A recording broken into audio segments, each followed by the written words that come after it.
you've designed a document in Canva and looking at numbering every page, there's a feature in Canva that can help you do that automatically. So in this video, that's exactly what we are going to do. Let's jump straight into Canva and let's get started.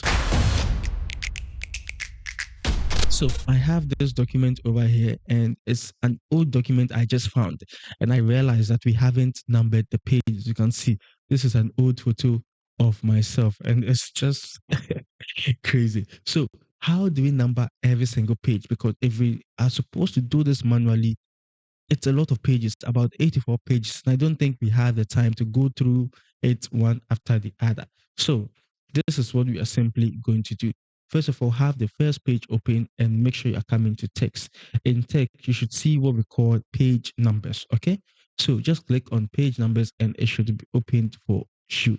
And we can see automatically it's been added to our design. Okay. Did I say our design? It's been added to our ebook. So there are options, and for the formats, we have 3 options. We have the numbers only, and just to ensure you can see what I am seeing. So we can see we have the numbers only over here. If we change it to page number, we can see we have page number, so page 1. So I'll just move it here a little bit so you can see. And the third one we have is page, X of Y. So if we have 84 pages, page 1 of 84, that's what we have over here. So I'm simply going to keep it to the page numbers only, all right? And I'll position it over here. The second option is giving you the opportunity to choose which pages you want to have numbers on.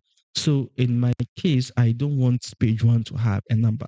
So I'll take that out and it should start from page 2. Okay. So once we click on done, the numbering starts from here. Now we can see page 2 is being mixed with the content we have on the document. Okay. Now this is an old document, so I'm not willing to rearrange things. But if we want to change the position of our page numbers across documents, how can we do that? And it's actually very easy. So in fact, let me just undo this first and come back to page numbers. Okay. So once I move this over here, okay, let me just show you where I've moved it to. So you can see I've moved the page number to the corner of the page. What we can do to ensure that every other page, because when we come to page 3, we can see a store here. We want number 3 to also be here. All right. So as we've moved number 2 to this position, if we come to the page numbers and we click on apply properties to all pages, you can see it's been added. So if we come to page 3, now the positions has been applied to all pages, because having to do this manually will take a lot of time. So we can see it's been updated on all page, and the process is very, very easy, just like you can see. Now, if I also make this bigger, okay, and place it here, and I click apply to all pages, you can see the size has also been updated on all pages. Okay, so depending on what you are looking at doing, you can do that over here. Now, assuming we want to also change the font to Montserrat, okay, and we come back here and click on apply properties to all pages, you can see the font has been updated across all pages. Okay, that's what we have over here.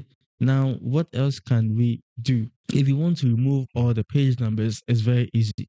Once we come to the bottom over here, you can see remove all page numbers. If you want to remove everything, that's where you can come to.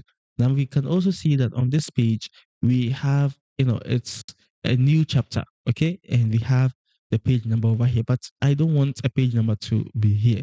So what we can simply do is to click on the page number, come to edit, and we can just choose, the pages we don't want it to be on. So page 8, I don't want a page number to be here.